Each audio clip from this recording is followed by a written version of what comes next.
And 3, 2, 1. Hi, everybody. This is Kimberly, And this is Katie. and you're listening to A Date with Dateline.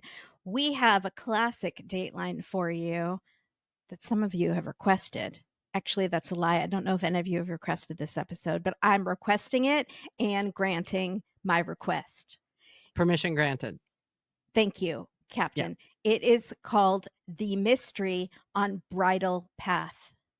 Bridle, not bridal like Bridal, Oh, like a bridezilla, yeah, I like didn't a even think of bridal that. salon, like Say Yes to the Dress, which is sometimes it is a mystery why they pick those dresses, but whatever. It's their wedding, it's not mine. So coming in hot with the judgment already. Um, this is an episode that Katie has not seen. So No, this is one of our favorite things, which is I tell Katie a story and she is wrapped with attention because she doesn't know what is going to happen. She has a clipboard, she has a pen, she's ready. You're when am not I going to not need wrapped with notes, attention? I am always wrapped with attention, but I will be more so today because I which know because you this don't know. case because I've seen this episode come up multiple times. And in my brain, I always skip it because I thought at some point you told me it was too sad. And that No. is not true because we're doing it here today. They're all sad. All murder is sad. They're all It sad. it's only one that we've skipped because Kimberly is lazy, and And it's a sometimes 2 I don't hour. feel like recapping a 2-hour episode. So sometimes I would rather pick a 1 hour if there is one available. But I think we've run out of all the 1 hour episodes. So unless they upload some new ones on Peacock, you're going to be hit with some 2-hour episodes. But that doesn't mean our episode is going to be 2 hours. We're going to fly through this mamma jamma. No, we're not. There's lots of twists and turns.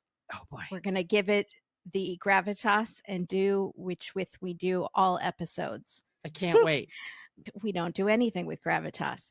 So this is season 23, episode 27. Now a bone to pick with Immediately. Peacock Wow. right away. Okay. Um, so many people from our last episode, The Informant, were so mad. I can't find this episode. I can't find this episode. One person even wrote on our Patreon, it is beyond infuriating when you pick episodes that we cannot watch. To which I said, we have never once picked an episode that you cannot watch because how would we watch it? We have. We have, but No, not in quite a long time. We have. no, we haven't. We've done No. ones that are weird, like Daily Motion, where they're not like a Yes, but they good can place watch for it them. on Dailymotion or You on can. It's YouTube not an or enjoyable experience. that weird okay Russian website that Sure. is everything written in Sure. Russian.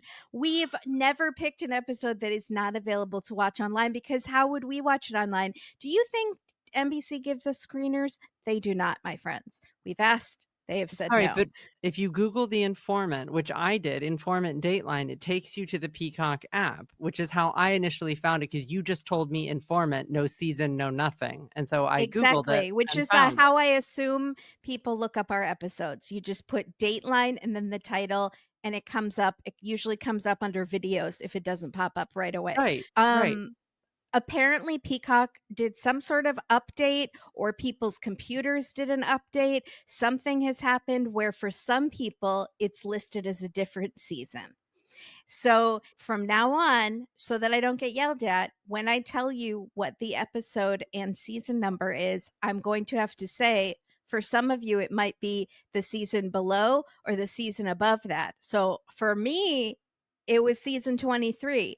But for some of y'all, it might not be, just depending on how our computers are feeling about Peacock at this time. So, anyway, apologies for all the confusion. I did It's not right know. here. Sorry, I just it's right here. Okay, it's fine. But also, But a bunch of people said, "Oh, for me it's the season below it." It's like it so The Informant was totally off. one season for about half of our listeners, and they were quite frustrated that they couldn't Sorry, find it. sorry, folks, but please hear this as well.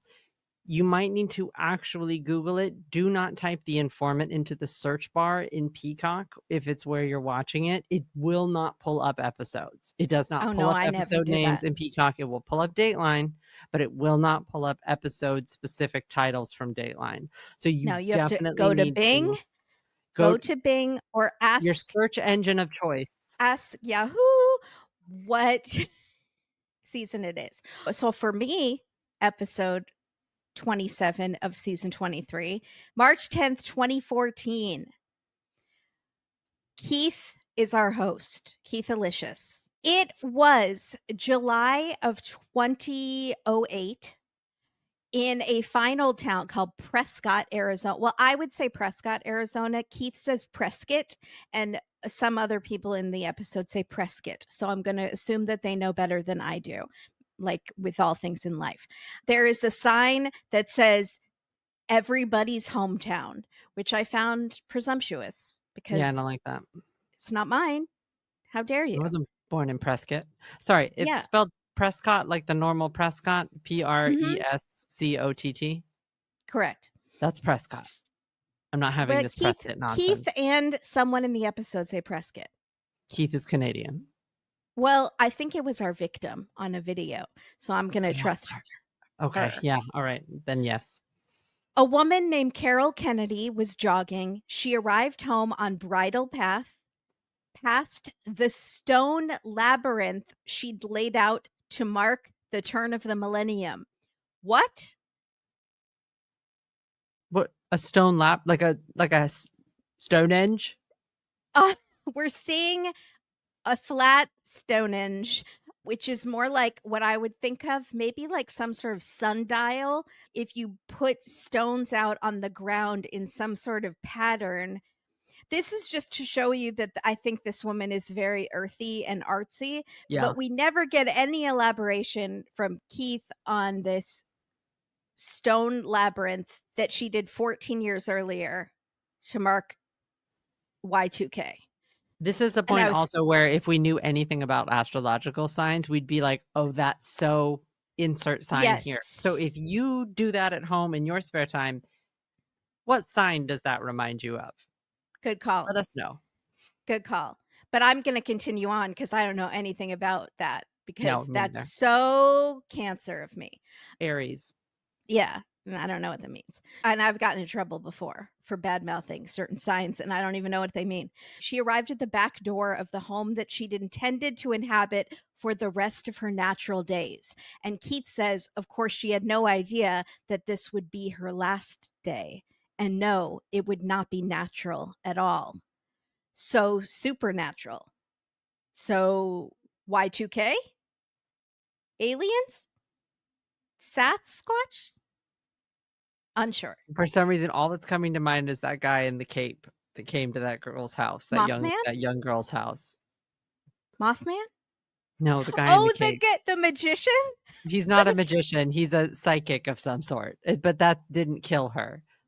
So I think I was thinking demon possession, but that's not. But you're thinking of the Patreon we did I where the am. guy dressed in the cape was Yeah. standing on the driveway looking into For somebody's some house. reason, when you said it wouldn't be Yeah. natural at all, my mind immediately went to him. There's something very unnatural about that whole business, and I'll never Yeah, get there over it. was. Okay, keep going. So, Carol's husband of 25 years, Steve DeMacher, we are meeting his sister. All of Steve's family were accomplished like doctors and professors. Keith is going to bring that up multiple times. So that's the only reason I'm mentioning it here. Steve and Carol have two daughters. Steve, very accomplished, became the dean of Prescott College, and Carol was the professor of psychology. Power couple, a bit of an education power couple. But Yeah. life is a river, Keith says, never the same for long. Have you heard that expression? I've heard life is a highway in an infamous song. And I'm gonna write it. I've heard I wish I had a river I could Mm. sail away on, but no one's allowed to listen to that song, so too sad. Yeah. Steve left the school and became a financial advisor. Their marriage kind of dissolved. Steve cheated. In 2008, they divorced. Carol was teaching now, Children? 2 children, 2 children. How old were the children when they divorced? teenagers, Teens. Okay, or thank you. yeah, late teens. Okay, okay. Carol eventually left teaching. She was doing art, and I would imagine building Stonehenge. stone labyrinths. Yeah, mhm. Although, by the way, can't believe you didn't make a David Bowie joke I haven't when I yet. said That doesn't mean I'm stone not going to. labyrinth. Doesn't mean I'm not going to. You think I haven't written any down here on this paper, you're sorely mistaken. If labyrinth isn't So bolded and underlined already. so Just Carol waiting. and Steve stayed close. They were co-parenting their daughters. This night, Carol jogged past her guest house that had a tenant in it, not David Tennant, Jim Knapp, who was a bit of an odd duck. He was a free-spirited surfer dude and divorced dad. He had been diagnosed with the C word. They supported each other I'll see in myself out. thank What do you, you mean the C word? Oh, the other cancer. C word. The disease C word. Got it. Get rid of the C word, Michael. I'll leave when I'm good and ready. That's Arrested Development, folks. Yeah, it is. If you still haven't watched, what else could I do to tempt you than that brilliant exchange? Jim, the tenant, and Carol were sort of going through these hard periods of their life with divorce, and he was sick, and they supported each other through this. Carol went inside her house. She called her mom, who lived in Tennessee, 83 years old, her mom. But in the middle of the call, Carol screamed, "Oh no," and the line went dead. So Ruth does what any good mom does. She calls the sheriff's office. And the sheriff's office is like, "Oh, she's recently divorced? Hmm. Where is her husband? Where's the ex-husband?" They're immediately, even the Oh, 911 operator person, sheriff's office is like, "Where's the husband?"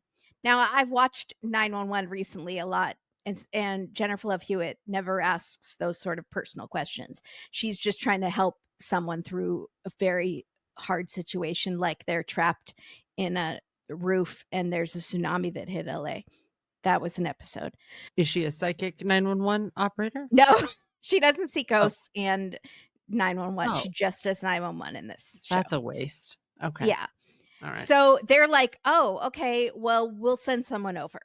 Meanwhile, Mom Ruth in Tennessee is trying to call Steve. She leaves a panicked message. She's trying to find out what's happened to her daughter. Mhm. Now, one of Carol and Steve's daughters had gone to South Africa for a study abroad trip, which I didn't that's very abroad.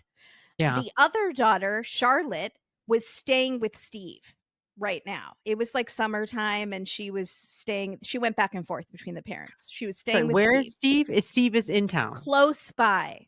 close Yes. by. Charlotte's boyfriend, Jacob, is also living with Steve because he wasn't getting along with his parents, which is very nice of Steve to let his late teen daughter and her boyfriend both live at his house, including Jacob, who seems very nice and not bag of wienersy at all. Go Okay. Jacob. Jacob appears on Dateline and he's telling the story of what happened that night to Keith. He says Steve was out on a bike ride and he wasn't coming home when he normally was. And we were getting worried about him because we couldn't reach him. We kept calling his phone, couldn't reach him. Finally, Steve called us and said he had gotten a flat tire on his bike and his phone had died. And so he was calling them from the workout center. So Jacob and Hmm. Charlotte go to the grocery store to get food at 10 p.m. to get groceries. And when they got home, Steve was in the shower. He had gotten home. And it's like 11 p.m. now. And they make a quick veggie stir fry for dinner. Do these people not have frozen meals? They don't have a lean cuisine or something? I would just eat, if I could do it, I would do an IQ bar ad campaign Right. right now, but that's gonna come later. But, But like, I would at say 11 yeah, PM. listen, first of all, your age is showing, so clean that up.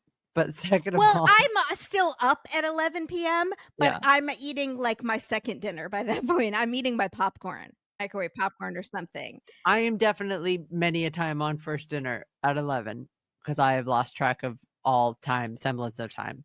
But But would would you make, I like, a go stir fry? listen, that's where the trouble that we're having here. Going to the grocery store at 10 PM to get actual dinner for that night means you're getting something that's already been made or is a microwave away from being made. Like, Yes, or like that's a when you go prepackaged something. deli section, right? Where all those sort Yes. of prepackaged-y foods Yeah. are that might be overpriced, so you're hoping there's a manager special. That's what I'm talking about. But the gumption of the young people to then make a whole stir fry like, they go out and they're all cute and they're like, "No, let's just whip up a quick stir fry."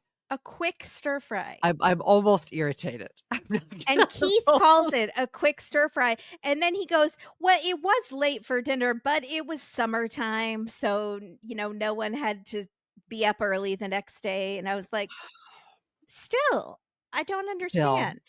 So, they're eating dinner, Steve, Jacob, and Charlotte, and Okay. during dinner, Steve says he got a strange call from Carol's brother telling him about this weird call she had with her mom and that no one could reach her. Does it Mm. not seem weird that he waited until the middle of dinner to bring up this phone call?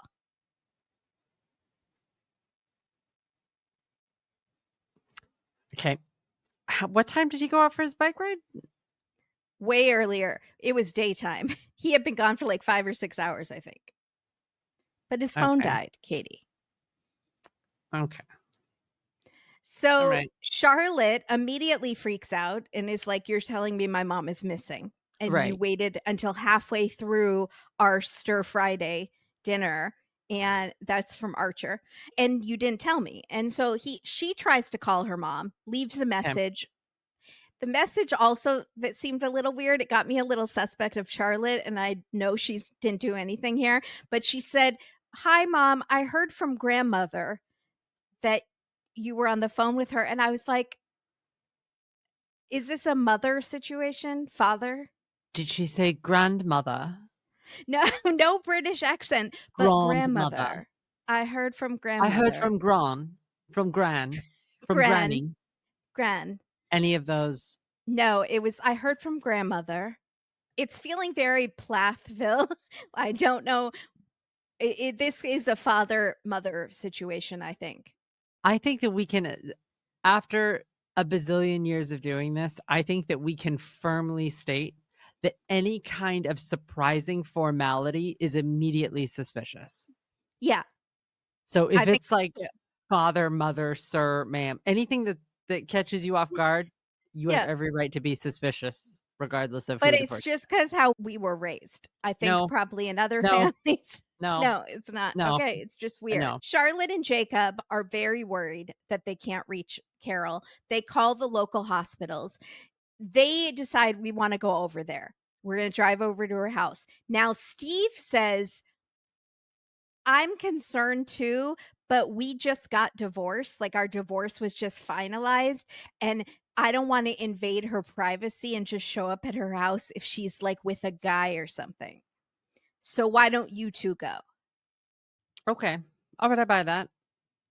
If Okay, they so find their mom deceased right now, though, I'm gonna be really upset, and if dad did it, this is very poor form. you're always 10 steps ahead. That just hit me too. Wow, if he did it, that's really crappy that he It's did really that. cruddy. Yeah. Yeah.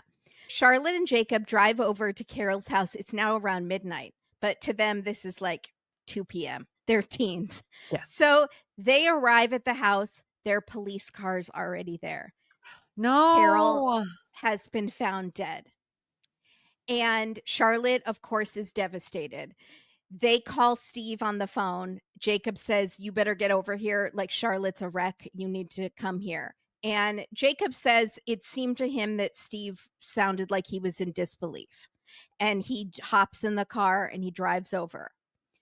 The police talked to Steve on the scene and to Jim Knapp, the tenant. Deputies had arrived at the house to do this welfare check, and they had found inside the house very strange, like things were kind of pulled out, but there's this bookcase that is completely toppled over, like there was like a 7 earthquake, and there's Like blood someone everywhere. is that like someone thought there was a safe behind the bookcase? Could have been. Okay. How'd King she you die? Sorry, did she die from the bookcase? No, I'll get there. Oh, okay, sorry. This is shocking. It's very quiet town. The investigator that we're meeting, Mike Sachet, away, had moved from Phoenix to get away from big city crime, and now he's on this case. So he sees that this scene doesn't look right to him. Things were moved. Yes. Can you get a physical description of Mike Sachet? I can't picture him in my head. Does he have a A mustache? kind looking man who is now maybe in his 60s, Polo? baldish, freckles, suit and tie. Kind, slightly watery eyes. Red face? No, just little freckles. White? White. Okay. Thank you. Good That helps. vibes. Good vibes from Good Sachet vibes away. from sorry, Steve Sachet? What's his first name? Mike Sachet. Mike Sachet. Okay. He says things are not right. There's a ladder that went up to a loft that has been pulled down, but it's pulled down over her body, like she had died before.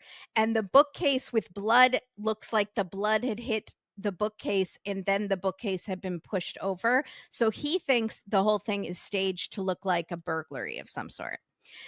There's a blood trail outside and shoe prints.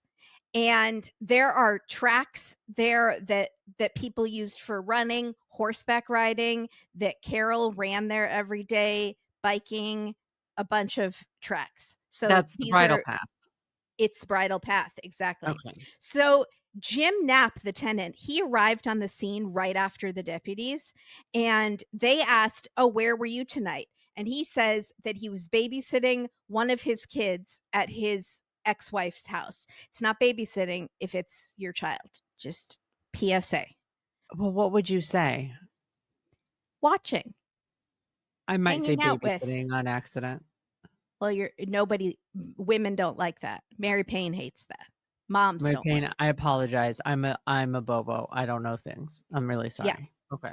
He says, I was so close with Carol. We were committed to each other to be co-coaches, to coach each other through our divorces.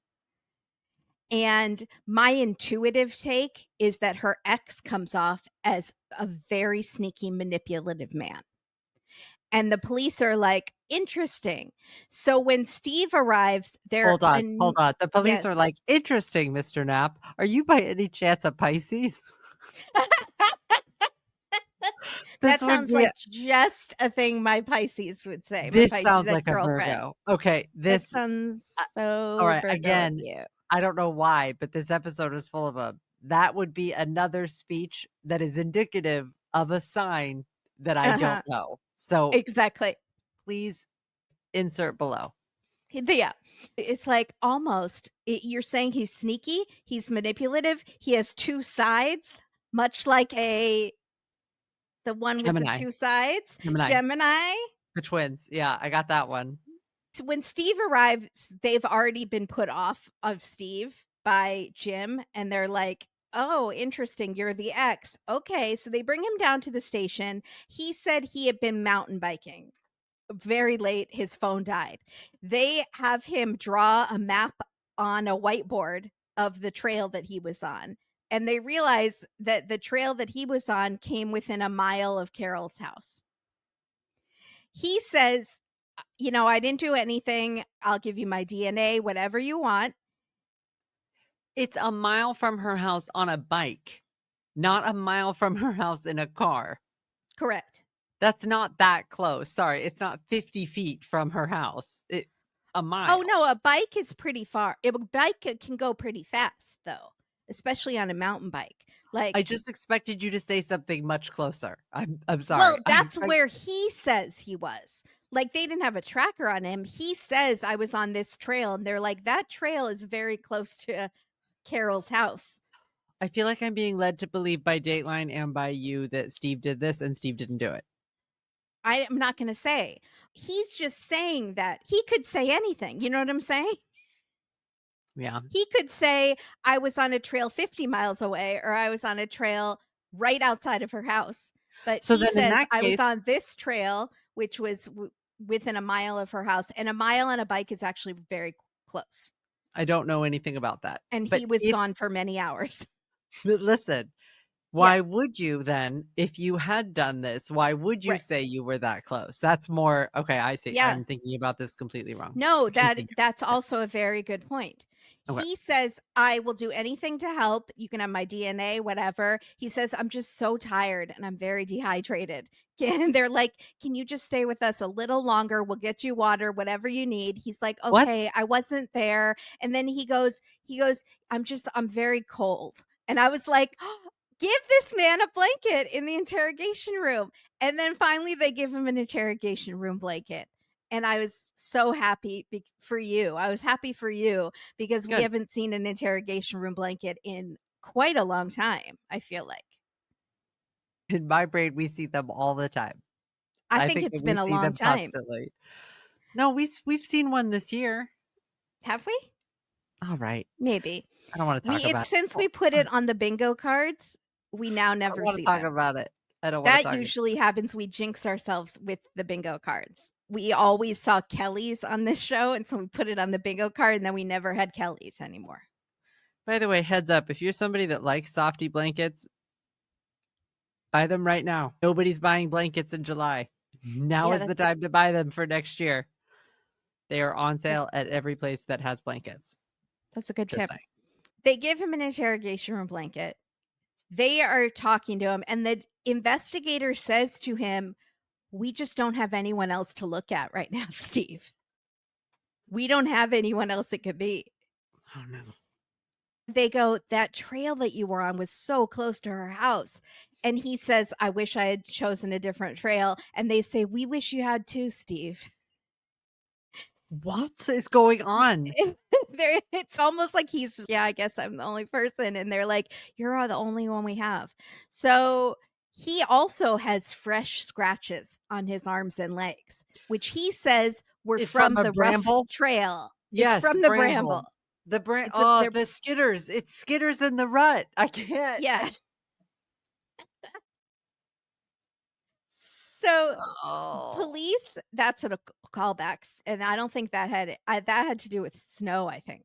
That had No, nothing to do with they were going brambles. through skitters. I thought was like bramble, was like thorny bushes. I I thought still it don't was think I know what it is. Don't just I let me think have it it. was like a Don't no, I believe don't me. think that's right. Okay, where it's that episode where the lady shot her husband pretending she was hunting. So, it was I feel like snow that's time. It was in multiple Newfoundland. I no. Police let the family go to the crime scene, and also this very close friend, Catherine, of Carol's, who had flown out to be there. And she says there was blood still everywhere, like they hadn't cleaned it up, and we were all let back in the house. And she said, "Steve was there and he put his arm around me and said, 'You just want to think it was an accident, don't you?'" And she thought that was really weird. And "This does not look like an accident, Steve. There's blood everywhere." So, But detectives yes, are you do want to think it's an you do want accident. to It's think really it's an horrible accident. to think about her being terrified. If it's an Right, accident, there's a chance never saw anything right? right. There's a chance of some peace in that. There isn't with the other alternative that she was afraid. So, Yeah. yes, I don't know, Catherine, stop. Also, who are you expecting to clean up the blood? The police? I know that's really morbid, but, like, the police don't do that. There's That's sometimes, like, crime scene, like, companies you can call that will come and clean I up a think you crime have to scene, pay them, though. but you probably have to pay, yeah.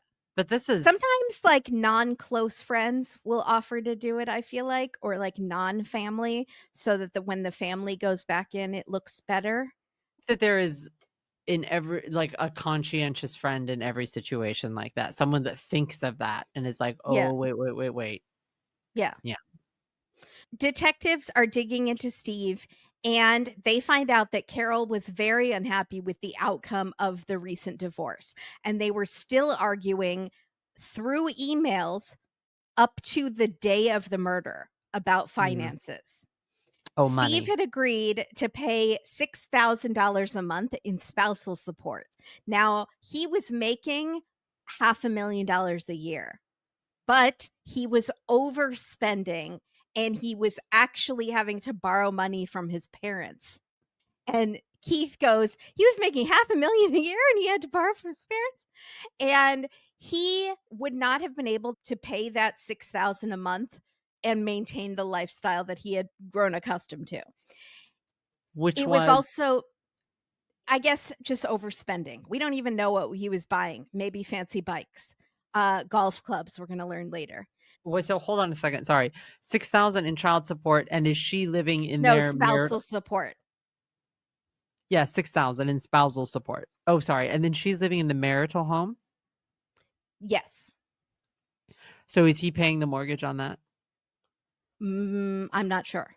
Okay, because that's an additional Right. Yeah.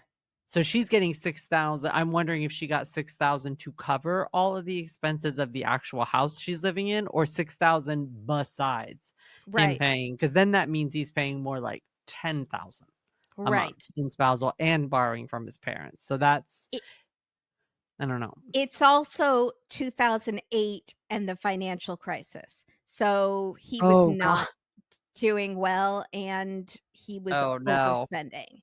Oh So, no. The investigator, Sashay Away, thinks that this 6,000 is a total motive for murder. The Okay. second payment of 6,000 was due the day before she was murdered. So he had paid 1 month of the 6,000 and the next payment was due the day before she was murdered and he didn't pay it. And she Yeah, was he said murdered the next day. this is not for me. I think it's better if you It's been 1 month. I yeah, can't do it anymore. I can't we can't be doing this. Police find bike tire tracks outside of the house. Now, they didn't take impressions like they're supposed to, but they took pictures of them. They match to Steve's bike or the kind of tires he had. They find shoe prints outside and they match to shoes that Steve had purchased 2 years before, but no one knows if he still has those shoes. Those shoes are not in his house, but he did buy those shoes at one point. The autopsy says that Carol died from a blunt object to the head, perhaps a golf club. The medical examiner says something like a golf club. And Sachet remembers when we searched Steve's house, he had golf clubs in his garage. And Keith says to Sachet, that sounds like a real aha moment. He doesn't say aha, he says aha. Like, "Ta-da! Ta-da! Yeah. How do you say it? Huzzah! How do you say aha? Aha!" Aha. Okay, now I Aha? can't no, stop saying it. It's getting garbled in here. I can't My aha aha. moment. My aha moment. Yes, that's how we would say it. But Keith It wouldn't be Canadian. so much emphasis on aha. Sorry, were there signs of a break-in at the house? Did you already say that and I missed it? No, but we find later that she often left the door unlocked. Okay. They test the golf clubs in Steve's garage. They can't find any evidence of blood or that they were used for a crime. But they remembered seeing a golf sock or sleeve. Keith calls it a sock. I've heard it called socks, but I think I've also called it a sleeve. Anyway, it doesn't matter. It's that thing that goes on the top of the golf club. They remembered seeing one of those on the shelf in the garage. And when they look at the photos that they took of Steve's garage, they see the sock on the garage shelf. But when they search, they go back to search the garage, the sock is gone. So they know it was there. They remembered seeing it, and it's in the photos of Steve's garage. Sock is gone, and the shelf has been rearranged in the garage. So they think, does that sock go on a golf club that is now missing that was the murder weapon? And maybe he got rid of the sock because it is evidence that there is another club that is missing. But the shelf is rearranged? Yes. Or he just cleaned out his garage. Is it a neat garage? Do you see No, pictures of the garage? it is It's a not a messy neat garage. shelf. It's a messy shelf. Yeah. I don't know anything about golf, but in golf club sets, is it the kind of thing where you always get the same number of clubs? So you would have a putter and a clipper. I don't know what the clubs No, are you called. could build a collection club by club, or you could get a new Oh, wedge or something. If you're slowly building like a good collection, you might not have the same number. you like golf? I don't know anything about golf. That's just all I know. And I mostly know that from King of Queens. So they arrest Steve on first degree murder. They don't really have a lot, but they think it's him. Oh, And Keith says to Steve's sister, "Your family is also accomplished. And now Steve is arrested for murder." Unlike some of these loser families, I always would expect a murderer to see on Dateline. wow. He keeps going on about like how great their family is and how they're all doctors and lawyers and professors. And Steve was arrested for murder. You wouldn't think it would happen in this kind of family. Okay, listen, So just not only good families have doctors and lawyers and etc. I'm yeah, feeling personally offended. they could have podcasters. No. Okay, they don't have podcasters. They have a podcaster who is also an attorney, like a Yeah, podcaster who podcasts about law. right, Okay. right. Yeah. Mhm. Steve's hearing is delayed. He's in jail at this time. It's Christmas time. So his family, when his hearing is delayed, they sing him a Christmas carol at the courthouse. His sister is telling the story. I was rolling my eyes a little, but because What I'm jaded. what Carol?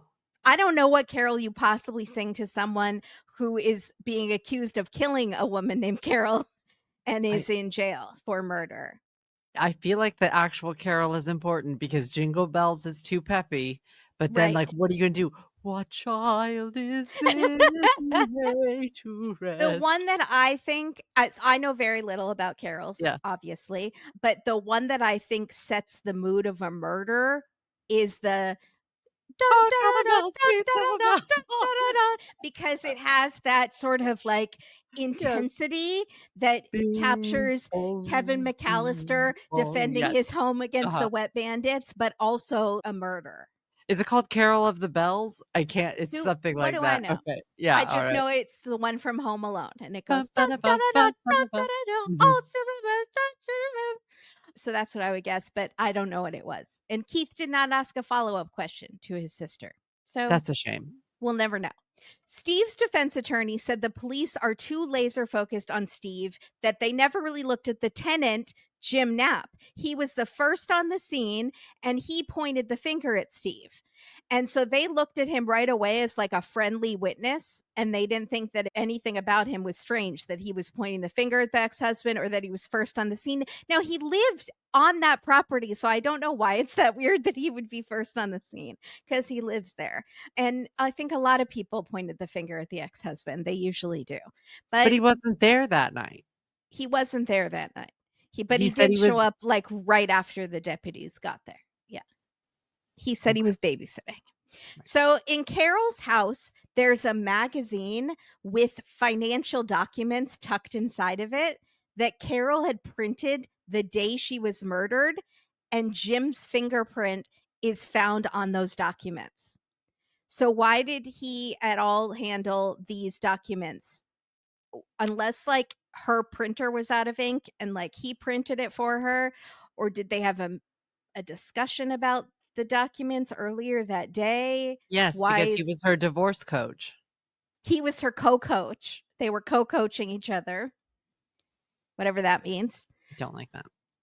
There's blood on the door that leads to the main house from the garage, and it's a mixture of Carol and Jim's. but they don't know when they tested that blood, like, much later, or they took that blood sample later. They don't know if they were both, like, mixed at the same time. They're not exactly sure. Hmm. So, Jim said he was at his ex-wife's babysitting, but the son that he was with said that he was watching a video and his dad was not in the room with him. So, he doesn't know exactly where his dad was while he was watching this video. So, Jim could have perhaps What? left. He could have left his son, gone to kill Carol, and then returned. Sharon, Steve's sister, uh, looked at Jim's medical records, which seems very strange. She's not his doctor. She is a doctor. I do not know how she got his medical records, is what I'm trying to say, and for what purpose she looked. It You mean seems like she was autopsy? Or like no, Jim's medical records. Jim the tenant. that feels So incorrect. she is doing some Jessica Fletchering, Yes. and she sees that he did not have cancer. He had a superficial skin cancer that had been removed. So he did not have cancer, but had been telling people that he had cancer. Jim, you just made everybody's bad list so Yes. fast. He told investigators he and Carol were like an old married couple. He and Sharon, Steve's sister, found his emails. Again, how did you do this, Sharon?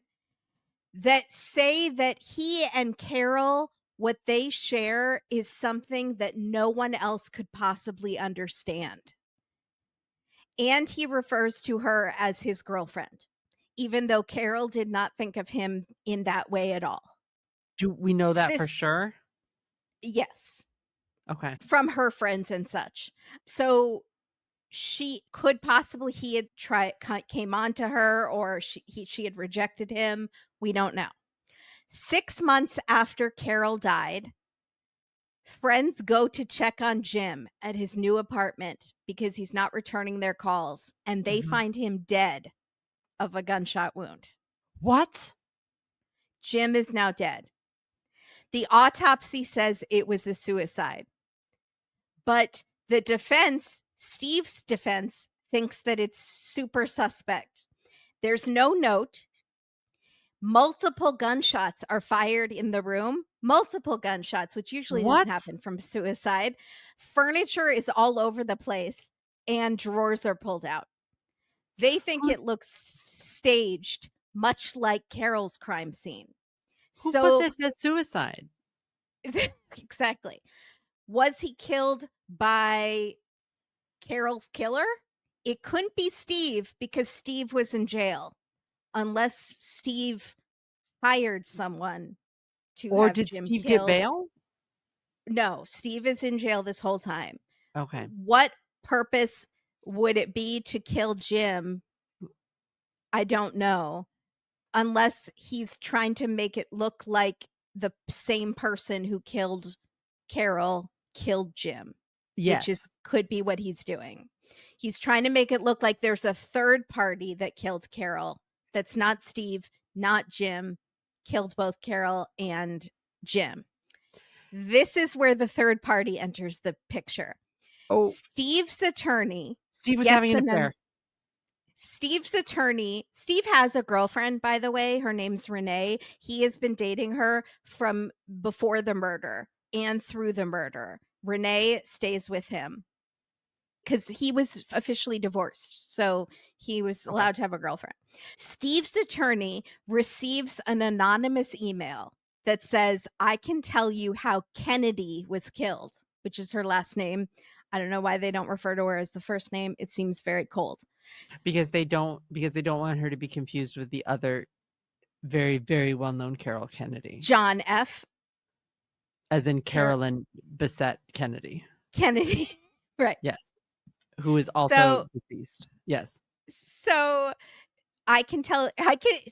that's funny because I can tell you how Kennedy was killed.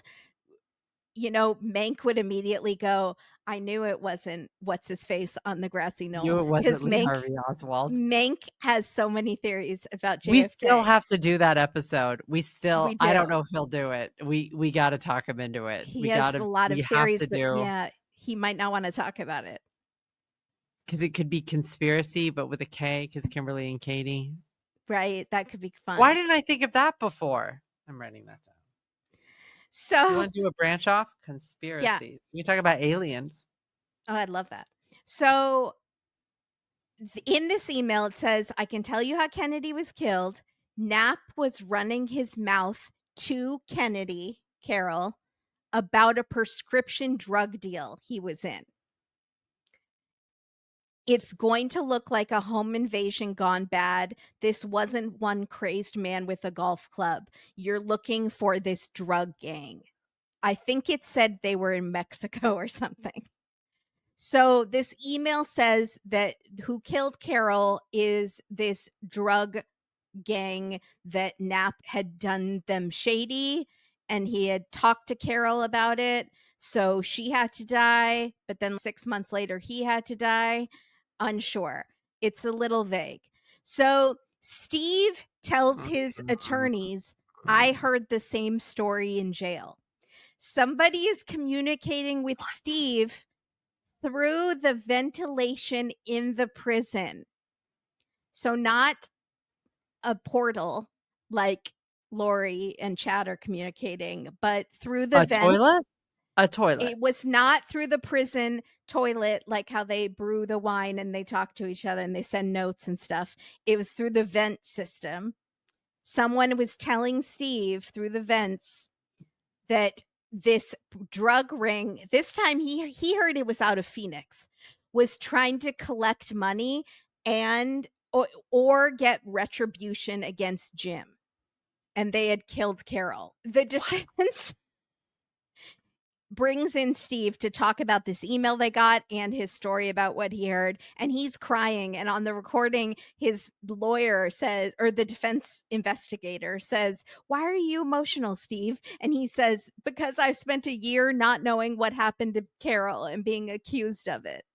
And that's what But this Steve, emotion is. this seems weird. What makes you're sure it's this, Steve? This feels weird. The defense also points out that there is evidence number 603. Okay. So the DNA found under. Sorry, the defense is okay. Sorry. What are they about to go to trial? And this is his defense Yes. team talking to Keith. Yes. Okay. I understand. Yes. All right. The evidence item 603 is the DNA found under Carol's fingernails because she obviously has good fingernails, unlike me. And Yes, you do. Look she at your nails. seemed to have scratched her assailant. Steve, remember, had those scratches on his arms and his legs. But Did Jim? no, I don't believe so. Okay. Item 603 is this DNA under her fingernails, and it doesn't match Steve or Jim. It's an unknown male that's mixed with Carol's blood under her Don't say fingernails. Jacob. So who is Mr. 603? It's not Jacob, right? That's what they keep calling him, Mr. 603. I think well, Mr. 603 is dating Ms. Pumpkin. Remember Ms. Pumpkin? I will never forget Miss Pumpkin. But this is a good reminder to scratch your assailant because it can help solve the case. Yes. So the defense says prosecutors should be focused on all of this instead of putting Steve on trial.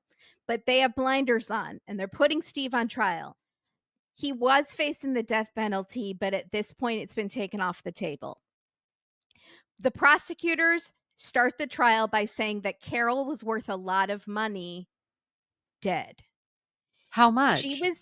She had 2 life insurance policies that Steve was the beneficiary of, worth $750,000. Now, if you are divorcing someone, you should not have them be the beneficiary of your life insurance. Were there stipulations on the life insurance for it to go to the children? That's an interesting question. Now, the defense says Steve signed away all that money to his daughters, Yeah. Katie and Charlotte. Yeah. So he had said, "This is your money. It was always supposed to be for you." Now, poor Carol's mom has to take the stand and describe the "oh no" on the phone call. And Oh, they're like hounding her. Was it a yell? Was it a scream? How did she say "oh no"? It's just hard to watch. The mom is very old and it's sad. I So also it was my first question is, can anybody give me the tonality on the "oh no"? right. Like, what? Because she had said it was a scream when she was talking to 911, but on the stand, she says, "I think she didn't scream. I think it was more like a startled, matter of fact, oh no." And because of my state, how scared I was, I read it more as like a scream. But she says it wasn't a scream now. Okay. It's now been several years, so it's like, who knows? Mm, The daughter, Charlotte, testifies how she doesn't think her dad did it, but she couldn't reach him that night for 5 hours when he was out on his bike ride. He said his phone was dead, even though he apparently never was without a battery, an extra battery, and how he had scratches that he said were from the bike ride. Now, Jacob and Charlotte are not together anymore. This is sad. I thought those 2 kids were gonna make it. He why? testifies that after detectives had left the house, Yeah. Steve after they had come back looking for that sock, that golf Mhm. sock, Steve had told Jacob that he found the golf sock, and he didn't know if he should turn it in or not. Why are you confiding in Jacob, your teen daughter's boyfriend, about this? Um, Because if you're innocent, hear me, if you're yeah, innocent, then you're like, "Okay, I found that sock that they were looking for. I don't know what to do. Do I turn it in? I have no idea if I should turn it in. Does it make me look guilty, or they already think I did it and I did?" He's already in a fight for his life, right? So if he didn't, right. I feel that dilemma. The That other thing feels is, difficult. if he didn't know specifically that they were looking for the golf sock, if they had just been searching, him saying, "I found this golf sock and I don't know what to do," implies that he knows it makes him look bad. But he did know. I don't know if he knew. I think that if the police went into the garage and said, "Oh, you rearranged this shelf," if they said anything, you're gonna be like, "What was on there?" Mhm. And so that might he may have deductive reasoned that the sock was Right. there. I'm just devil's advocate. I don't know. I don't know. Yeah. 2 weeks into the trial, the judge What? dies at lunch from a brain tumor. The judge walks out for lunch and drops dead. The Oh, it's very trial is pushed for 5 it's very sad. The trial is pushed for 5 weeks. They get a new judge assigned. Is this a Then we jury have trial or a judge trial? Jury jury trial. trial. Okay. Why did you think he killed the judge? No, it's just I need all the info. That's Yeah. okay. Finally, we get to find out, like, what Steve did with this golf sock, and we've had to wait for 5 weeks, He basically. burned it? Like, no, he just gave it to his lawyer, who Oh, there you held go. on to it until Steve was arrested. And then the lawyer gave it to the police. Yeah, I don't know why he didn't give it to the police right away. because it doesn't matter unless he's arrested. Yeah, I guess, do you not have to turn things over just ethically? I guess not. What in the world does the sock matter? The It sock doesn't doesn't really matter. matter. It shows that there's a golf club that might not be there anymore. I have seen golf bags before Mhm. where sometimes they have hats on, Socks. socks, and Mhm. sometimes they don't. Like some clubs you put Right. socks sorry, I always thought they were called hats. Socks on Yeah, them. And berets then sometimes and then there are putters and other items in there that that you don't don't. care about as much, But did maybe. he So have socks on every single one of his gloves? On his right, it's gloves? a gr honestly, I don't know the answer, but that is sort of what I'm thinking. Like, does it appear that there is a club missing because the rest of his clubs are covered? Or just that there was a random sock on a shelf that wasn't on a club? It does I don't know. So if you pulled out a club to go hurt someone, also, can I be clear about riding on a bike with a golf club? Right. Well, you're That was gonna what get you an answer to chose? that. You're gonna get an answer to that. Steve, this is I'm trying to help you, but I don't know what to do. This is a lot Yeah. of this is confusing. So Okay. the Do you know what prosecution's happened? I think I know what happened, yeah, but I'm not 100% sure, but I'm pretty close. Yeah. We can never know 100%. The bike tracks, the prosecution says, are similar to the ones on Steve's bike. The shoes match a pair of shoes that Steve had bought 2 years earlier, but does not have anymore. So we Are don't they know. special shoes? Are they like a New Balance? Is it a basic brand? No, it was not like a brand that I had heard of, but I think they're more for biking, so I wouldn't have heard of them. Oh, biking So, shoes. Okay. yeah. So, Steve's girlfriend is Renee, and he was with her at the time of the murder. She had stood by Steve. Sachet thinks that Renee knows something, and he sees that during the trial, Renee breaks up with him. So, he wants to talk to Renee. And Renee spills the beans. She says that one day during the prison visits, she was visiting Steve with his daughter, Charlotte. Steve held up a document to the prison glass and had Charlotte, who was just 17 years old, copy down the document. And this document is the anonymous email that was sent to the attorneys that said that it was drug gang. He asked Charlotte, copy down this that I'm holding up to you to the glass, and I want you to send it anonymously to the defense attorneys. So, Sister Sharon has a reason that he did this. She said, well, he had heard that story through the air vents at the prison, and the death penalty was still on the table at the time. So, he was scared and he wanted them to hear the story that he heard about the drug gang, but he didn't want to tell them himself. So, he had his daughter do it. And when you're scared, you make mistakes. Keith says this was a doozy of a mistake. Listen. I was giving the benefit of the doubt up until air vent, and Right. then I went, Eh, the drug gang and air vent combo is very right. difficult. This portion, no. Why did he have Charlotte, who was 17, write down, transcribe the letter that he's holding up and not Renee? Did Renee have bad handwriting? Did she have my handwriting? Did she have carpal tunnel? I don't know why he did it in front of Renee. Right. Very strange. Also, it's great that he made his 17-year-old daughter party to a crime. A crime. So Fraud. Yeah. now the insurance money. The defense had opened up his opening statement at the trial by saying Steve didn't benefit at all from this money. He had signed over all the money to his daughters. So they opened the door. Sash- Okay. Okay. Sachet investigates because he's like, I'm not done with this, even though the trial's going on.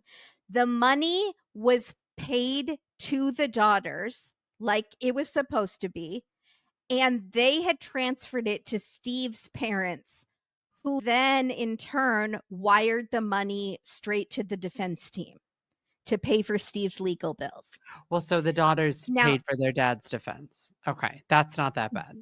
Steve had signed something saying he would not benefit at all from this money. Right. But this was a gift. So the daughters got the money and chose to pay for his defense with it. The daughters that's what you had could say. testified that he had not gotten this money, that they had gotten this money too. Well, then his parents are really shady. So the prosecutors add fraud to his charges. They do. Okay. The defense team says the daughters did this on their own. What Katie was saying, it was just a gift to help out their dad. Right. Right. The defense team had presented the anonymous email in court as evidence because they say they were duped by Steve. But when they learn from Sachet that Renee has admitted that he wrote the anonymous email, they now feel foolish. They have been made to look dumb and look like cheaters in court. They don't trust Steve now as their client. So the defense, decides they have to withdraw from the case. No. The judge declares a mistrial. And now Steve has no more money because the life insurance went to the first team of defense attorneys that he screwed over by Oh having my them present. gosh. So now he has to get public defenders for his next trial. So back to Mr. 603. Is he hot? Does he have a job? Is he single? He's Inquiring not minds real. want to know. The He's not real. prosecution wonders, maybe that was just a mistake. So they look up the dead guy who was autopsied right before Carol, and his DNA matches the DNA under Carol's fingers of Mr. 603, which means that Carol was killed by a dead man. No, it means that it was cross-contamination done in the autopsy. Some of the instruments they used and then used them right after under her fingernails deposited poor Mr. Innocent 603, who That also is died of something else. whose idea was that? Was that Sachet? No, that was the prosecution's. Really smart Because prosecutor. they have this like ghost of Mr. 603 that they're worried that'll be reasonable doubt for the jury. We need to get rid of this guy, so let's go back and test this again. It's really good reasonable to doubt because then you don't bring it up at all. You Right. don't bring it up in trial and the defense can't use it either. Yeah. No, it's great. Well, now they can't because now we know who it is. So, but the Well, they defense could can't. have It's brought it it's up. useless to everyone. It's It's useless completely to useless. everyone. There, you Yeah. might as well not Yeah. bring up any Now DNA there's fingernail no man with no arm, like this phantom man Right. from The Fugitive. You know what I'm saying? Yes. So the prosecution is really One-armed relieved. man, I believe he's called. One-armed man. Thank That's you. it. Yeah. The prosecution is so glad they don't have this mystery man to deal with anymore. But the defense says, well, all this does is prove how messy the investigation was. And by messy, I'm not talking about Honey Boo Boo's house. I'm talking about how sloppy an investigation they did. Were there red Solo cups on the property? Like they didn't take like impressions of the tires. They might have let the scene go. They didn't test blood right away. And then this thing with the autopsy. Yeah, that's not great. Yeah, it does. So it's been 5 years when the second trial starts. Steve has been in jail his whole time. Yeah. The prosecution now has Steve's Google searches before Carol died. It's always the Google searches that get you. How to kill someone and make it look like suicide. Shut your mouth. Yeah. But now he didn't make it look like a suicide. Jim killed himself by suicide, unless he didn't. But Steve was already in jail at that point. Yeah. Steve is already in jail by that point. So that's super shady. The emails between Steve and Carol arguing about the money, they admit that into the court. That looks really bad for Steve. The blood spatter seems like the killer was left-handed. Steve is left-handed. Keith says to us, remember the golf sock in the garage? Of course we do. Keith, we've been talking about it for an hour. Keith. They theorize, this is their theory. He didn't bike over with the golf thing. Days before the murder, Steve dropped the left-handed golf club over at Carol's house because she was having a garage sale. And he was dropping off things like, you can donate this for your garage sale. But he left the sock back at his house. And the night of the murder, he snuck into her house to kill her with the golf club that was already at the house. That's just their theory.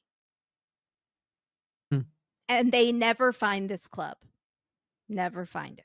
And I'm assuming that the mark on her head matches a club of some sort. That's what the original autopsy said. She was hit with a blunt object, possibly a golf club. So they, even before they knew No. Steve golfed, said that it could be a golf club. Is that a blood spatter thing too? Because we've seen that before, right? Or at least I've seen where because you're swinging the item, Mhm. was there Yeah, on the for ceiling sure. or Yes, there was oh, blood spatter everywhere on the walls. Absolutely. Yeah. did he hit her multiple times? Yes, I believe so. Yeah. Oh, that's horrible. Yeah. Oh, Now, where's the club? We don't know. He was gone for many hours that night where his daughter could not reach him. that's in a So lake. That's in a it's in, pond. yeah, Yeah, that's yeah. not here. So his ex Renee testifies that his phone had died that night, but he never had his phone die. He always had extra batteries with him, and tells a story that a month after the murder, they were on a golf course. They were walking on a golf course. They were going for like an evening walk. He picks up a bag on the way out of the house and tells her what this bag is for. It's a getaway bag for him. He is scared he's going to be arrested. He has a getaway bag, and then she sees him bury it on the golf course on their walk. This is a month after the murder. She leads detectives to the bag, which has cash in it, clothes, a new phone. Wig, Scott Peterson. Hang on. They search his storage unit and they find books like How to Cover Your Tracks and How to Live Like a Fugitive. What? In the parking lot of the apartment he's renting, they find a BMW motorcycle that he had recently bought, and with it, maps, clothing, hair dye, makeup, and cash. Makeup? Yeah. Sir, pull it together. Charlotte, his daughter, Yes. testifies that she still thinks he's innocent, but she did know that he was planning to run. And she testifies that he had asked her to transcribe that email and send it anonymously. Now, the other daughter, Katie, testifies that Steve had signed a declaration that he wouldn't benefit from the life insurance, but she knew that money that she was going to transfer to his parents was going to the defense. So he got her to commit fraud too. Dad of the year. Now, the defense says the crime scene wasn't locked down. The investigators had tunnel vision on Steve that very first night. Mhm. He planned to run because he was scared. The death penalty was on the table for a while, so he was really scared. I understand. They Yeah. they put a sheriff's deputy on the stand, and it's the funniest cross-examination because the defense is like, so he never actually tried to flee. And the sheriff's deputy goes, I believe that's exactly what he did. And they say, no, he didn't actually flee, correct? We arrested him before he could flee. You're using a term of art there, like before he could flee. I'm asking you directly, did he flee? He was not able to. No. No, that's another term of art you're using. It's a simple question. Did he flee? Yes or no? And finally, the guy goes, no, he did not. And then you can see him. He wants to go because we arrested him first. Wow. Also, say flee one more time. That Mumble, is mumble. wow. Yeah, say flee one more time. Steve's sister says none of this is suspicious. Cell phones die. It happens all the time. And he doesn't know where Sharon. those shoes are that are a match. He got rid of those. He said he wore out his shoes constantly, so he never kept shoes for more than 6 months. Rich people problems, am I right? Uh, What? Because I guess I don't know. So, How is he long do running you the keep a pair Appalachian of Trail? flip-flops? Like, Listen, how long do you keep a pair of flip-flops? years But, until the like, strap till comes the off. thing pops off and is unable to be I poked have back very in, bad right? feet, so, like, I do have to replace the insoles You're sometimes, or, supposed like, to, yeah. if they're just so worn out that my feet are killing me, then I will buy new shoes. But he apparently did that every 6 months with his shoes because he's apparently hiking the PCT. I don't know. He doesn't know where those shoes are. And the sister says that 80% of mountain bikes have that kind of tire. So it would have matched any kind of mountain bike. But so you're saying that someone rode a bike to her house the night she was murdered, and her ex was riding a bike also on a trail nearby at the time she was murdered, which is a pretty big coincidence. I know a lot of people might mountain bike, but they were fresh tracks. But is the bridle path used often? But yes, by horses, by bikes, by runners, but the bike track, you can see it bike up and then stop and then walk to the house with the Oh, footprints. that's So, that's your problem. yeah. Now, Mm. the defense says the golf club is their MacGuffin, or as my autocorrect spelled it, McMuffin, which delicious. Who doesn't love an egg MacGuffin.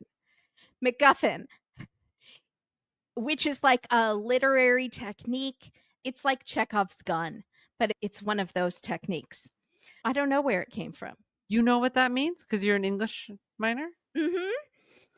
I've But never heard of that. MacGuffin? yes, it's a plot device, often a physical object that serves as a motivator for the characters and drives the plot forward, but is ultimately unimportant or irrelevant to the story's core themes and resolutions. Red herring? It's from Alfred Hitchcock, or he popularized it, Oh, and I he would like used it to in many of his movies. I'm gonna use that. Also, I love a McMuffin. Yeah, who doesn't? It's like a red herring, like, you think this is really important, this golf club thing, but it doesn't even mean anything. And they say no one even proved without a doubt that it was a golf club that killed Right. her.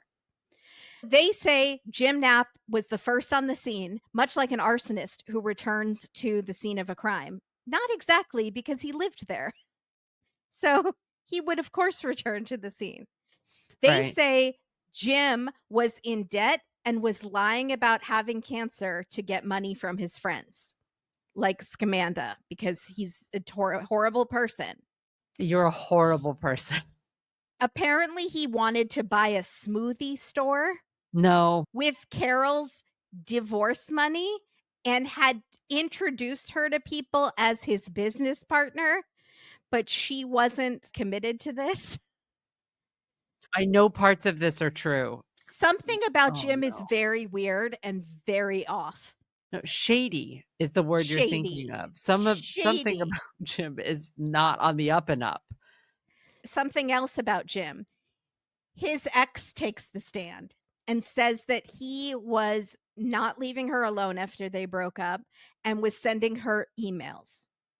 And she felt threatened and was scared that he was gonna show up or something and was never gonna let her go Kidnap her or ruin her by good time? What do you mean? by the emails. I don't know. I don't wanna dismiss her story at all I don't because I'm sure a ton of emails would be very overwhelming and threatening and scary. But he never yeah. actually did show up or anything or called. Was emails. But she felt unsafe, and that's all that matters. So Jim apparently did not know boundaries and could be scary to his ex. I feel like if you do the fake cancer thing, anything's on the table. Yeah, for sure. And then you've added sort of a surfer vibe, you said, and so then Yeah, it feels like weird smoothie scam store. yeah, I don't know. yeah, And it also feels like he very much could have inflated his relationship with her to other people. Yeah, Carol needed him to leave because Carol was whatever he needed her to be. So she was either girlfriend or business partner or both or whatever. Yeah, you're gonna get your credit card stolen. You need to yeah. kick him out. Mhm. Yeah. He's not safe. I So, bet his fingerprints were on the paperwork because I bet you he was like, weird about creeped around in her house. if you go far enough to fake cancer, it feels like stealing someone's identity is not any worse than that. Right. Or if you've imagined a relationship in your head with her, you might like want to look through her things or paperwork. Right. Or maybe she had his help printing them. We don't know. But he is weird and seems like I would not want him within 100 yards of me at all times. Like What I did would the have a restraining order against him in no what did the time. kids think of him? What did Charlotte and Katie, the other what did the daughters Right. think of Jim? Is They that's gonna all be think the it's Jim because they thought their dad was innocent. Oh, okay. So never mind. Okay. Right. Alright. His blood was mixed with Carol's blood on the door, but we Okay. don't know when that happened. Now, Steve's DNA or fingerprints aren't found anywhere at the crime scene, which is very important. Why not? Okay. Didn't he used to live there? Sorry. He Well, a long time ago. So, oh. but Okay. apparently he went over sometimes. They were still in touch. He just dropped off stuff He for the just yard dropped sale. off the golf clubs, according to the prosecution. We don't know if that actually ever happened. The defense tries to keep Steve's fraud stuff, the stuff with the fake email and the Mhm. stuff with the life insurance money, out of the trial because they Mhm. think it wasn't good what he did and it should be in another trial, but Because it not this trial. prejudices the jury. Right. But But they the also fail. the defense is also allowed to use third-party culprit then, so they are fully saying Jim did this, not the Yeah. drug party, they're saying it was Jim. Yes. 'Kay. They fail keeping this out of the trial, so the jury does hear about all the fraud and all that stuff. So Sharon, the sister, That's says to Keith, that's it. You're gonna get guilty, sorry. That's yeah. just you can't have all that. Yeah. So, but you have Jim who faked cancer. They're both really not great guys. Could they have done it together? Maybe. I mean, I know. I don't feel like Jim is enough reasonable doubt, but I wasn't at the trial, so okay. Sharon, the sister, says to Keith, "Show me the evidence that it was my brother. I don't see any evidence." And Keith says, "But you are biased and it's affecting your judgment, right?" And she says, "Where is the evidence?" And Keith looks at her with this incredulous smile that says, "Damn, she's a doctor?" Keith thinks she is mistaken, clearly. Mhm. So that's what his smile says to me. The Got it. jury deliberates for days, and the family of highly educated professionals, as Keith loves to point out, has to just wait for this verdict to come in. They finally get a verdict, but it's 4 p.m., so they have to wait until another day. So it's like day 4, Mm, and the jury finds him guilty on all counts. there we go. The defense is talking to Keith, and they say Steve is devastated. He is innocent, and he wants to prove his innocence. And then we cut to Keith's voiceover going, "But is he innocent?" Emphasis on the word innocent. Am I missing something or did I just editing don't get mess it. up? I don't, No, no, he needed to say, but "But is he? but did he actually kill Carol?" Like, there needed to just be But that's the it same thing as innocent. So what, yeah, so he's questioning, it seems out of yeah, place, it's out of place, or they needed a whole new line, you're or right, the yeah, yeah. emphasis, maybe the emphasis should have been on the, like, "But is he innocent?" Like that. Yes, that's it, that would've done it, "Is he yeah, innocent?" instead of "Is he innocent?" So strange. I could not figure it out. I rewound several and times. it's also rare that something like that happens in Dateline. That's Right? Because Keith Dateline is is, his emphasis is usually perfect. it's a very professional show that's very Yeah. well done, so that it feels like it's just a little, "Hmm, Yeah.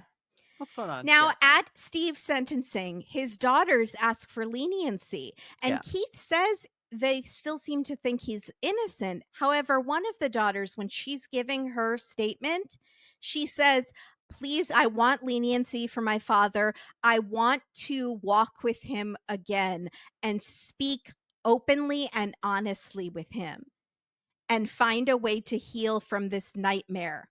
I believe in forgiveness." From the way I grew up.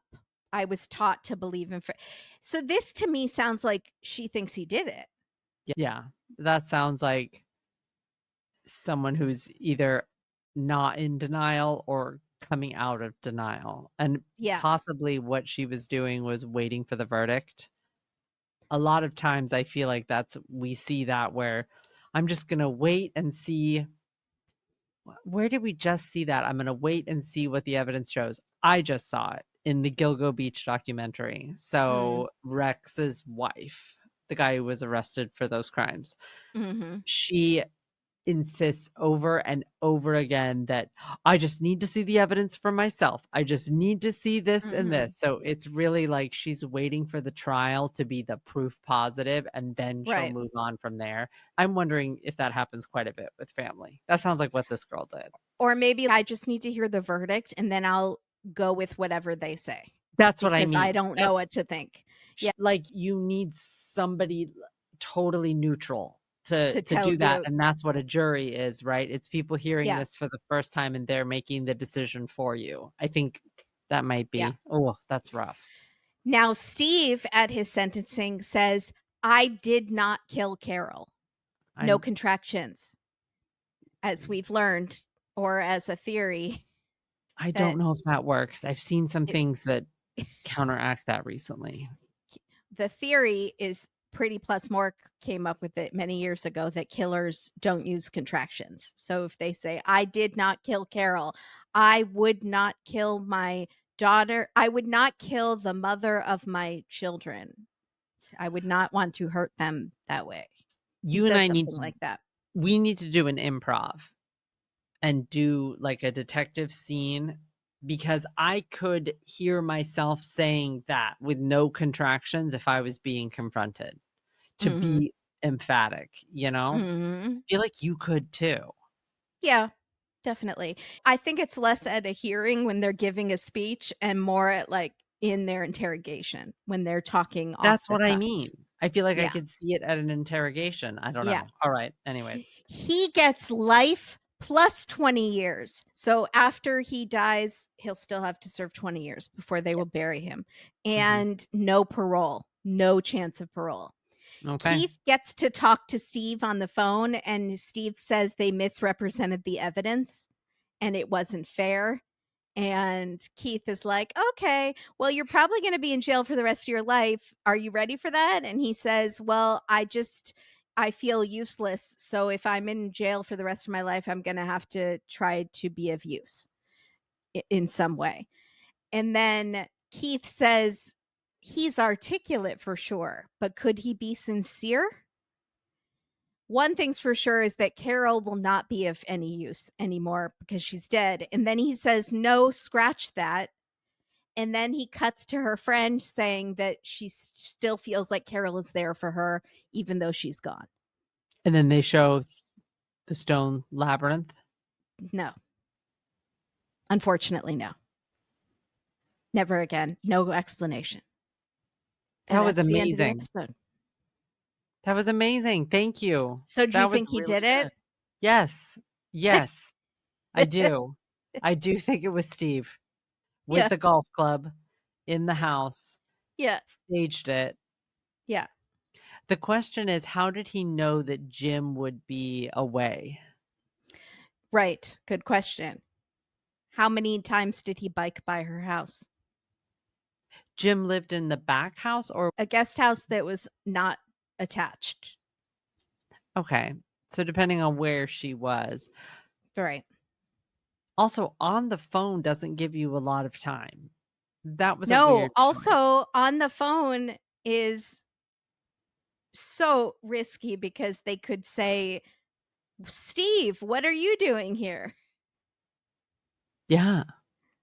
So maybe it was not planned or he didn't know she was on the phone. Yeah, maybe she was standing in such a way that he didn't see that she was holding something up to her. That's the only thing I can think because that feels very foolish, but Mhm. a lot of this is very foolish. Yeah. The drugs gang, that got me. Yeah, the ventilation system in the jail. The "Steve, I know who killed your ex." this drug It gang was out a of drug Phoenix. gang in Phoenix/Mexico. Also, if you guys get ramen, can you send it our way in cell block D? Thanks. Did he kill Jim? Did he have somebody kill Jim? I don't know. That sounds really suspicious. I would like to see the crime scene photos. Like, Yeah. Oh, how it's messed up weird. was his There's like a apartment? chair that's on top of a bed. It's chaotic. But he didn't hang, No, right? he shot He just himself shot. and there were multiple gunshots. at the scene. So was he just drunk and shooting crazy and then shot himself, or did he like miss himself No multiple note is times? weird. No note no note is really suspicious because if Jim, from what I'm hearing of him, he sounds like a typical, remember, fill in the blank for whatever his sign Mhm. is. Yeah, Like, he it's would be his frog with moon rising. yeah, he would definitely I feel like he would leave a note. I don't know. But the multiple bullet holes also could be if he had been drinking or something like that, like on a drinking binge, or we don't even know if he drank, but maybe he was getting wild with his gun and shooting up his apartment a few days before and then Right. decided to do this. But it does sound suspicious, and I'm guessing they have a reason for making the manner of death suicide, but it sounds like there's a lot of weird stuff, so I don't know. Mhm. Mhm. I don't know. That's bizarre. So you definitely think it was Steve, right? You don't think it was Jim? No, I think it was Steve. Yeah. Yeah. I think thinks this is a classic think horses not zebras, and s- Jim is maybe one stripe of a zebra, but not enough to fill up a whole horse. And I think we can do a title with that, Horses on the Bridle Path, not Beautiful. zebras. Yeah. Yeah. No zebras on the bridle path. Mhm. Yeah. I like that. Yes, mini donkeys on the bridle path. Yeah. Have you seen Um them? what? Have you seen the mini donkeys? Have you looked them up? No, I will want one. It's just like just a shrunken donkey with the big ears. No, Oh. they're really cute. They're extra special. I need you to look them up. Hmm. I also wrote down Uh Carol of the Bells because why didn't I not get there? oh, Carol that's of the good. Bells. Carol. Mhm. Speaking of special, our listeners are so special. Our Patreon and Supercasters are so special, but all of Yes. our listeners, anyone who's left us a review or followed us on Instagram or told a friend, we appreciate all of you so, so much. If you haven't Thank joined our Patreon or Supercast, consider it because we do have some extra stuff on there.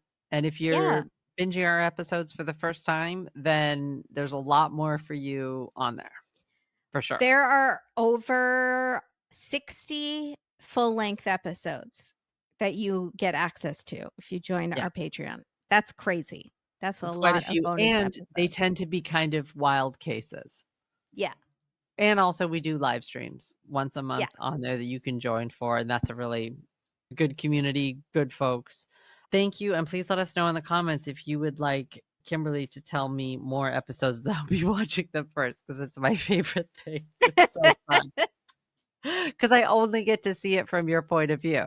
So I'm I seeing loved it how shocked you got. One time you went like this and your whole body went back, and I was like, got her. it's like I get to watch a movie. I know it's so much work for you. It is my favorite thing, and I kind of wanna look up what Steve looks like and see how far off I am, but I also Steve kinda don't. has surprisingly young looking skin. I couldn't stop noticing it during the trial. I was like, does he not go outdoors or does he just wear a lot of sunscreen? His skin is like baby skin. I don't know how he does Is that. he dark though? Dark hair, brunette, No, dark brown? no, Oh, white see, I'm hair, so off. white Okay. gray hair. Oh, no, I'm very far off. I'm picturing everyone off, and I like it that way. And I'm Yeah. picturing Jim very wrong, I'm sure. Jim is not.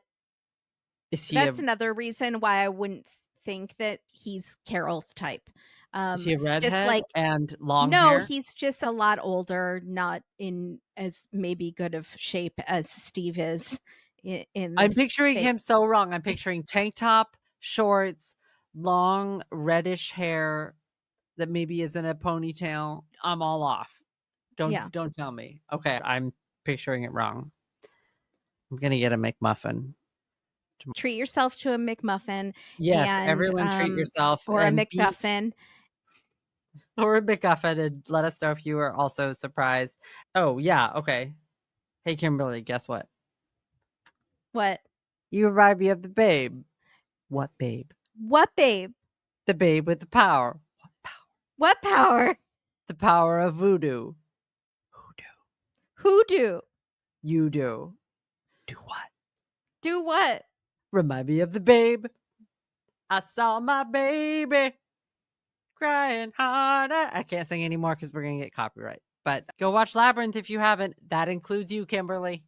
No, thank you. Hard pass. Scares me too much. Bye, everybody. Bye. Here's creeps. You all have the bridle path to my heart. Aw.